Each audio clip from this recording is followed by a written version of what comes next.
ইসমাইল আলাইহিস সালামকে কিন্তু তার বাবা বড় করেন নাই। ইসমাইল আলাইহিস সালাম বড় হয়েছেন মক্কায় তার মায়ের কাছে, হাজরা আলাইহিস সালামের কাছে। আর ইব্রাহিম আলাইহিস সালাম থাকতেন সিরিয়ায়, শামে, তার আরেক স্ত্রী সারা আলাইহিস সালামের সাথে। তিনি যাওয়া আসা করতেন। আর তখনকার যাওয়া আসা এত সহজ ছিল না, তখন কোনো মোটরযান ছিল না। তো দেখুন, যেমন মা তেমন সন্তান। কেমন মা? হাজরা আলাইহিস সালামকে বলা হচ্ছে যে তোমাকে এখানে রেখে যেতে আল্লাহ আদেশ করেছেন।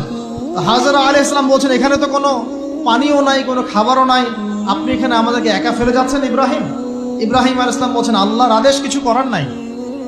এখন হাজরা আলাইহিস সালাম বলছেন আচ্ছা, যদি আল্লাহ আদেশ করে থাকেন তাহলে ইনশাআল্লাহ আল্লাহ আমাদের হেফাজত করবেন, আল্লাহর প্রতি আমি পূর্ণ তাওয়াক্কুল করলাম। কে বলছেন? হাজরা। এই হাজরা আলাইহিস সালামের দেখেন, এখানে তো কোনো খাবারই নাই, পানিও নাই, এক মশক পানি, একটু খাবার, দ্রুতই শেষ হয়ে গেল।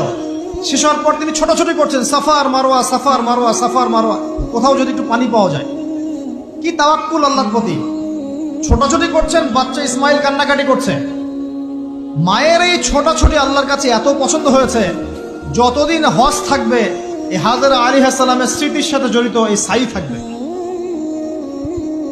এবং এই ঘটনা আল্লাহর কাছে এত পছন্দ হয়ে গেল যে আল্লাহ পাক জিবরাইল আলাইহিস সালামকে পাঠিয়ে জামজাম কূপের পানি বের করে দিলেন, যেই কূপের পানি জীবনে কখনো শেষ হয় না, পানি খেলে খিদাও লাগে না।